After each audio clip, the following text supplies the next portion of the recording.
La tarde con amigos y una persona especial para muchos, muy querido en Río Negro, en Neuquén, el diputado Fernando Iglesias. Gracias, Fernando, por su tiempo. ¿Cómo le va? ¿Cómo está? Muy bien, muy contento y nada, gracias a ustedes por el interés. Gracias, Fernando. Quiero una reflexión sobre la Argentina. ¿Cómo está viendo estos tiempos en la Argentina? Tiempos difíciles, complicados, donde a dificultades objetivas que sin duda existen por la pandemia, por la situación económica mundial, por lo que sea, se agrega un gobierno completamente desorientado, sin ideas, dividido y que tiene un solo eje claro, que es la impunidad y el poder, mientras que los grandes problemas cada vez que se dedican hacen algo en el terreno económico, de relaciones internacionales, sanitario, es un verdadero desastre. ¿Cómo ve lo que pasó en el bloque con Máximo, la renuncia de Máximo? Bueno, una expresión de esperable, digamos. Este gobierno que tenemos empezó así, empezó con la ahora vicepresidenta eligiendo el presidente y eligiendo un presidente con el que tenía fuertísimas diferencias, que tenía posiciones muy críticas, que le había dicho que ella era cómplice de los terroristas que habían efectuado los atentados y decía que Kicillof era un economista inservible. Bueno, lo que pasa ahora con Máximo no es más que la eclosión de esa diferencia y la consecuencia de dos cosas. Primero, la de ellos, que no les importa nada con tal de lograr el poder y la impunidad. Y segundo, la del 48% de los argentinos que creyeron que votar gente de esta calaña y en estas condiciones no tenía costo, los tiene muy altos. La gente pensó que se terminaba la grieta está muy lejos de cerrarse por el momento. La grieta va a cerrar cuando la grieta se abre porque uno de los grandes bloques en los que hoy se divide la política argentina cree que es el representante único y monopólico del pueblo y de la patria y nos coloca a nosotros en una situación donde prácticamente parece que fuéramos extranjeros en nuestro propio país. Y además arremeten y van por todo y bueno, entonces la grieta termina siendo una especie de trinchera que cavamos el resto de la sociedad argentina para evitar que nos pasen por arriba. Usted tiene un proyecto de ley ahora para presentar, había dicho ayer en La Nación Más. ¿Puede comentarnos algo del proyecto? Tengo varios, no sé cuál comenté ayer. Algo del terrorismo, uno de esos era, o de una ley que iba a sacar ahora por el tema de lo que pasó en Rosario, de las muertes. Bueno, sí, sobre eso lo que tenemos sobre todo son pedidos de informes y un pedido de juicio político a Aníbal Fernández y un pedido de informes acerca de qué es lo que está sucediendo. Una de las cosas es patético ver a Aníbal Fernández y a Bernie, que son responsables, los dos principales responsables de seguridad en el país, pelearse por Twitter en vez de ocuparse de solucionar los problemas. Yo me permito recordar que nuestra ministra de Seguridad era Patricia Bullrich y en la provincia estaba Cristian Ritondo con María Eugenia Vidal, de manera que me parece que eso también es una consecuencia trágica de decisiones que tomaron los argentinos en el año 2019. Aníbal Fernández es el cargo número 22. Yo nací con la democracia en el 83 y ya estaba Aníbal. Estamos en 2022, sigue Aníbal. La reflexión de Aníbal que usted tenga para decir algo que quiera decir de Aníbal. Una expresión muy clara del peronismo bonaerense, el peronismo de la provincia de Buenos Aires, intendente de Quilmes, lo peor de la política. Yo recuerdo que, primero porque son golpistas, lo ha dicho Cristina Fernández de Kirchner, dijo, hay un manual de desestabilización de gobiernos y saqueos que se inauguró con Alfonsín y se aplicó también con De la Rúa, y es un manual que escribió el peronismo bonaerense, lo dijo Cristina. Entre ellos está, por supuesto, Duhalde, Aníbal, y me parece que todo lo demás es inútil de ocultar las responsabilidades enormes que tiene Aníbal Fernández en la proliferación de la droga y del narco en la provincia de Buenos Aires. Era el ministro a cargo cuando fue lo de la efedrina, es el ministro a cargo hoy, y siempre lo que hemos visto es esto, el dilagar, el crecimiento de las bandas y del crimen organizado.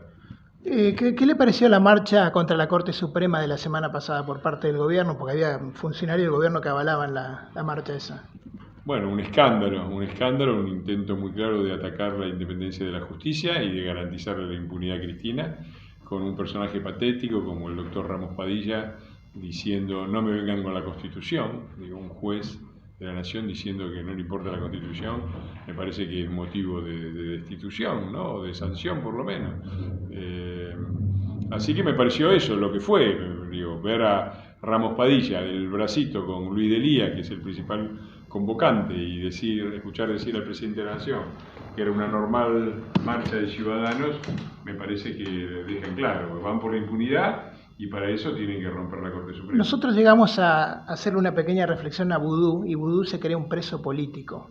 Él piensa que lo sigue la embajada norteamericana. Nos dio mucha gracia esa reflexión de Vudú. Su opinión, por favor, Fernando. No se puede tomar en serio. Yo creo que tampoco se lo cree él, ¿no? Es uno de los personajes más ridículos que exista, porque ahora los corre por izquierda. O sea, Vudú, un tipo que, bueno, dio su domicilio en un médano, me parece que no puede hablar de nada. ¿Cómo ve la postura de Leopoldo Moró, de Santoro, Leandro Santoro, todo lo que ellos dicen apoyando un gobierno? Alfonsín, si viviera, ¿usted piensa que hubiera apoyado este gobierno de Alberto Fernández? Que no se sabe si es peronista, no es peronista, porque los peronistas ortodoxos no se quieren hacer cargo. ¿Vio cuando nadie se quiere hacer cargo de la persona? Bueno, acá pasa lo mismo. Bueno, Moró y Santoro son alfonsinistas, pero alfonsinistas de Ricardito, ¿no? Yo creo que si viviera don Raúl no lo tomaría muy bien. Se acordaría probablemente de 1989, cuando el peronismo lo sacó escupiendo sangre, como dijeron ellos mismos. En cuanto al carácter peronista de este gobierno, es muy sencillo. Hoy, por ejemplo, si se votara el acuerdo por el FMI, ellos estarían divididos, pero la Cámpora y Máximo manejan 30, 35 diputados. Los otros 80 son del Partido Justicialista y son peronistas.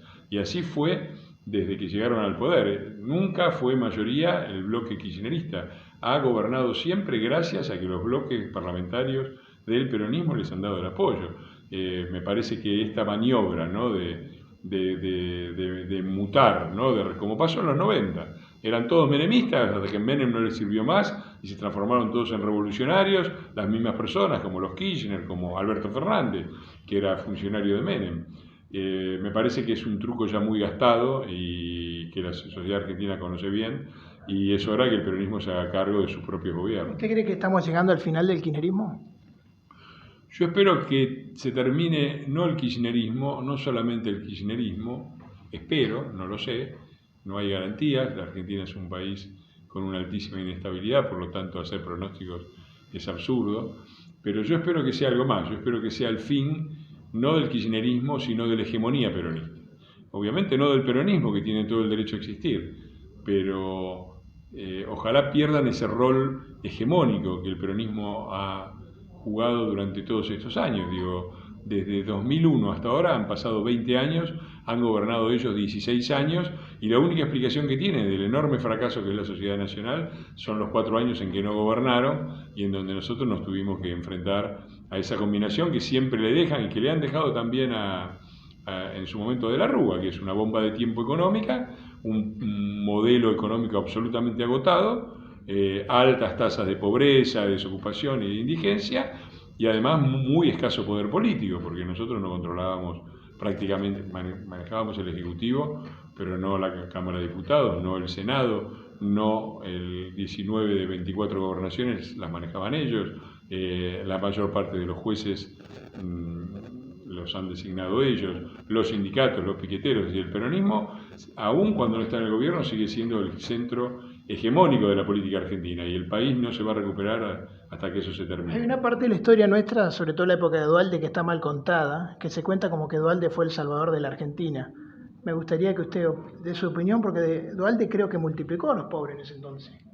Bueno, mirá, Duhalde, salvador de la patria. Si vos vivieras con tu familia, poner en un 10º piso, y yo entrara, agarrara de los pelos a uno de tus hijos, me fuera al balcón y lo sostuviera en el vacío agarrado por los pelos hasta que vos me das lo que yo quiero. Vos me das lo que yo quiero, yo entro al chico. ¿Vos qué decís? ¿Que yo le salvé la vida o decís que la puse en riesgo? Bueno, eso hizo Duhalde con el país hasta llegar a la presidencia. Hasta que no fue presidente, metió a la Argentina. Está muy clara la responsabilidad del peronismo bonaerense, del cual era el máximo dirigente, en el derrocamiento de la Rúa, lo cuenta la propia Cristina. Y además, el de Duhalde fue el segundo mayor ajuste, ellos que hablan siempre de los ajustes, cuando uno mira lo que hay que mirar, que es las tasas de pobreza y de indigencia, encuentra que el de Duhalde fue en el 2002 el segundo mayor ajuste de la historia, después de otro ajuste peronista, que fue el de 1975, el Rodrigazo. Con Duhalde en un año la pobreza aumentó el 50% y se duplicó porque la inflación fue del 40% y los salarios subieron y las jubilaciones subieron 2%. Y la inflación de alimentos fue 74%, contra 2% de aumento de los salarios. De manera que se duplicó la cantidad de argentinos que no tenían para comer siquiera, los indigentes, que llegaron a ser el 27%. Eran el 13% con la Alianza, un número muy alto, pasaron a ser el 27% con Duhalde. Y puedo nombrar 8 grandes récords: disminución de la participación de los salarios en el PBI, aumento de la pobreza, aumento récord, también fue el récord de pobreza de la Argentina, 57,5%, muy lejos, muy por encima de lo que estamos viviendo.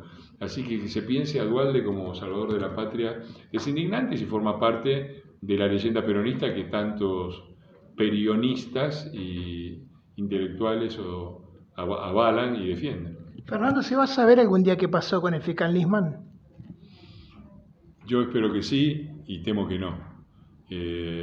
No parece que las investigaciones avancen a la velocidad necesaria y no se entiende cuál es la estrategia. A mí me parece que rápidamente deberían haber convocado. A ver, Nisman tenía una protección, la que teóricamente se tenía que ocupar justamente de que no pasara lo que pasó, que lo asesinaran.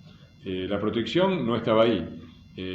Hubo alrededor de, no recuerdo bien la cifra, pero creo que son cerca de 100 llamadas de espías de la AFI, ¿no? Espías argentinos, que se comunicaron desde zonas cercanas al departamento de Nisman antes de que se supiera antes que apareciera el cadáver.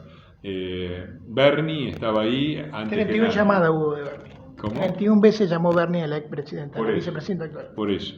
Me parece que una cosa elemental que la justicia debería haber hecho inmediatamente es llamar a esos espías y preguntarles: ¿ustedes cómo sabían? ¿Por qué estaban en esa zona y por qué estaban tan activos haciendo llamadas? Lo mismo a Bernie y lo mismo a la señora Cristina Fernández de Kirchner, porque la línea de mando, la cadena de mandos que arranca en los custodios de Nisman, que fueron tan ineficientes, por decirlo de manera ingenua, termina la que era en ese momento presidenta de la Nación. Nunca la citaron, nunca la hicieron declarar. Por eso, repito, tengo la esperanza de que alguna vez sepamos qué pasó con Nisman. Y tenemos una frase de la fiscal Fein que dijo: lamentablemente no podemos decir que fue suicidio. Exactamente, porque toda la intención de ellos fue la de mostrar que eso era un suicidio.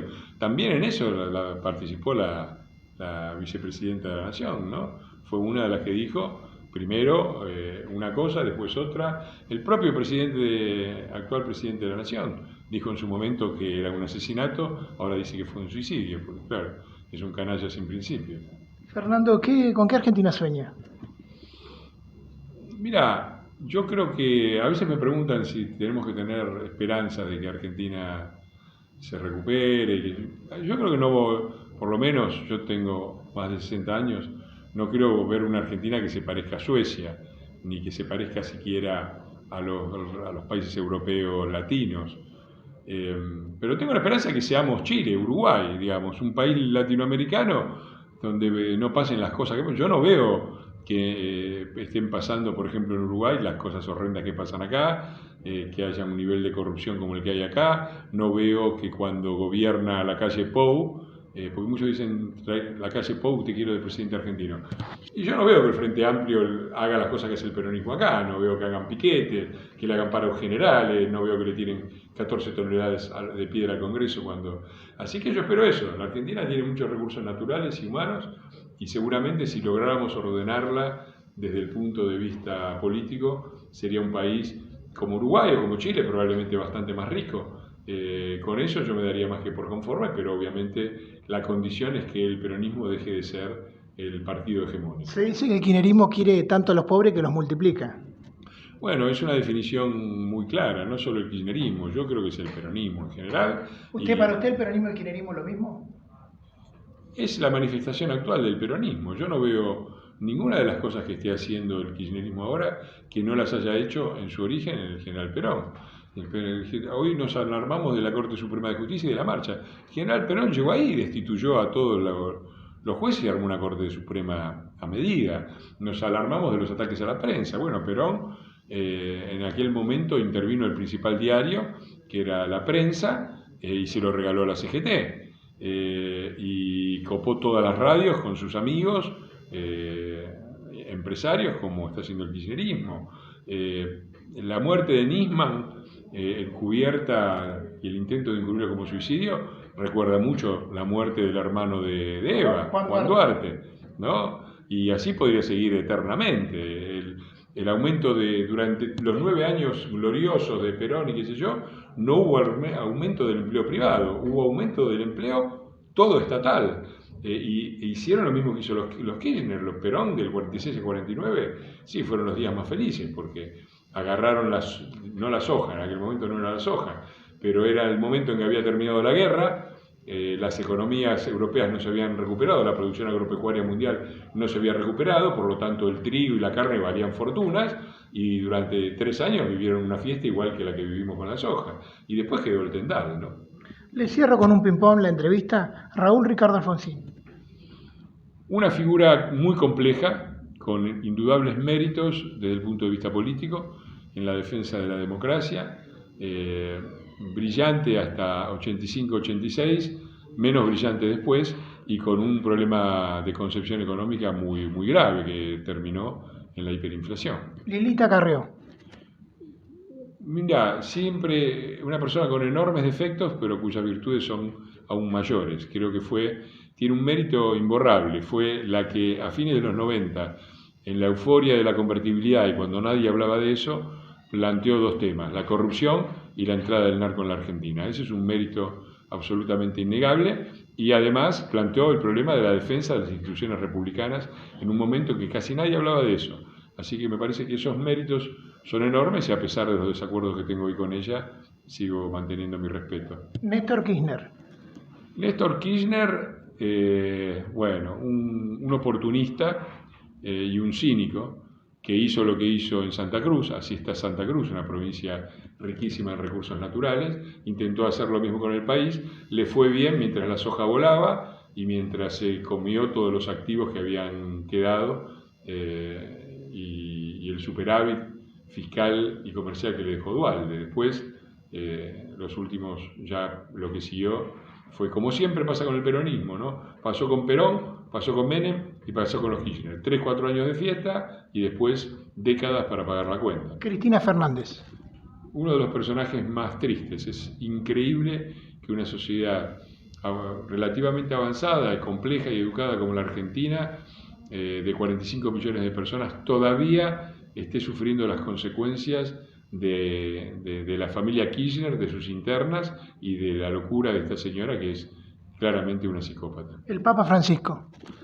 Un triste personaje que se sometió al poder de los Kirchner, que lo humillaron, cuando ellos estaban en el gobierno lo humillaron, y él se refugió en la oposición y después no tuvo ningún empacho. Tuvo un rol muy triste en la caída también de la Rúa, en la mesa del diálogo que después legitimó el gobierno de Duhalde. Se acordó de pedir que cuiden a Cristina, nunca se acordó de decir eso a los que le tiraron 14 toneladas de piedra a los diputados nacionales y a Macri. Los últimos 2, Mauricio Macri y Larreta. Bueno, 2 líderes muy claros del PRO. Yo obviamente mi preferencia es por Mauricio. Creo que ojalá la historia rescate lo mucho que se hizo en su presidencia, incluido el aspecto económico. Acabo de publicar una nota sobre el tema. Hablaron, los que recibieron esa herencia, hablaron de tierra arrasada. A mí me gustaría muchísimo que nos devolvieran en el 2023 la tierra arrasada, es decir, un país que estaba equilibrado fiscalmente, que tenía superávit comercial, que empezaba, ya había cubierto la deuda energética y empezaba a exportar energía, y con todos los motores, con un problema cierto de pobreza, pero que comparado con ahora es un chiste, y que además tenía todos los motores del crecimiento listos para actuar. Un amigo de la casa te voy a nombrar, Beto Brandoni. un gran amigo personal, nos encontramos muy frecuentemente, compartimos cumpleaños y fiestas de fin de año, todos mis elogios, y además de eso, obviamente, una figura clave de la democracia desde los tiempos en que fue perseguido políticamente y se tuvo que exiliar durante el gobierno peronista en 1975. ¿Quién es Fernando Iglesias? Bueno, un diputado nacional, una persona comprometida con su país, periodista, escritor, activo en muchísimas causas globales, en la promoción de modelos más democráticos y más federales a nivel mundial. Alguien que trata de hacer bien el trabajo para el que se postuló. Fernando, un mensaje final, un libro tuyo que quieras recomendar a Río Negro, Neuquén en general, para la gente en común. Lo que vos quieras decir al final. Siempre el mejor libro es el último, que es el que está en las librerías, que es El Medioevo Peronista. Hoy creo que tuvo un cierto impacto, porque hoy todo el mundo habla frecuentemente del feudalismo y de lo medieval de este gobierno. Y no, el mensaje para todos, para los patagónicos, para todos. Estamos pasando un mal momento con los mapuches, vos sabrás que hay un problema grande. Bueno, sí, estuve en los últimos meses, estuve 2 veces. Estuve primero en Bariloche, en una reunión muy grande que hicimos en una asamblea, donde vinieron muchos de los damnificados por las tomas, y después apoyando la candidatura de Nacho Torres, compañero lado a lado, porque la puerta al lado de mi despacho como diputado y hoy senador nacional, y también entrevistándome con la gente de ahí, así que conozco de cerca el tema. Bueno, sufren esto, ¿no? Por eso es que hay grieta, porque ellos van por todo y apoyan esta locura, ¿no? de las tomas y de la violación de la propiedad privada. Le digo a ellos lo mismo que le digo a los argentinos: hay que aguantar y hay que tratar de llegar al 2023 en las mejores condiciones, ganar y dar la vuelta. No va a ser fácil. No va a ser fácil para nadie, porque el país está destruido y todavía faltan casi 2 largos años, pero creo que por primera vez tenemos una dirigencia que con virtudes y defectos está unida y que va a dar la pelea. Fernando, muchas gracias por su tiempo, un placer. Gracias, muchas gracias. A vos. Gracias.